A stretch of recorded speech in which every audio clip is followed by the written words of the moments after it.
সরস্বতী পুজোর আর মাত্র একদিন বাকি। পূজার আগে যে মায়ের মূর্তিগুলো এভাবে দেখতে পারবো একসাথে, তা কখনো ভাবতে পারিনি।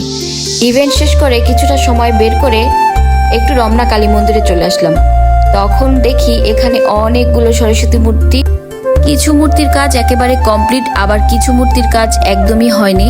তো যে মূর্তিগুলোর কাজ হয়ে গেছে সেগুলো এক সাইডে রাখা আছে, আর যেগুলোর কাজ হয় না সেগুলো আরেক সাইডে রাখা।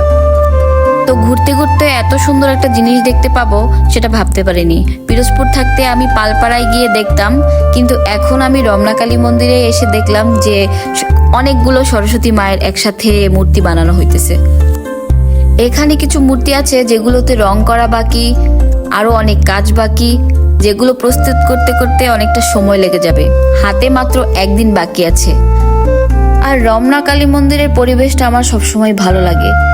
ঢাকেশ্বরী মন্দির এবং রমনা কালী মন্দির আমার বেশিরভাগ যাওয়া হয়, কারণ এখানে আসলে মন অনেকটা শান্ত হয়ে যায় আর ভালো লাগে।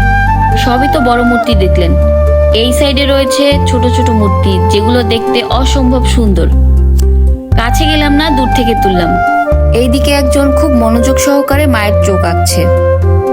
যাক, ওনারা তাড়াতাড়ি কাজ সম্পূর্ণ করুক এবং আমাদের সরস্বতী পুজো খুব সুন্দর কাটুক। সবাইকে অগ্রিম সরস্বতী পুজোর শুভেচ্ছা।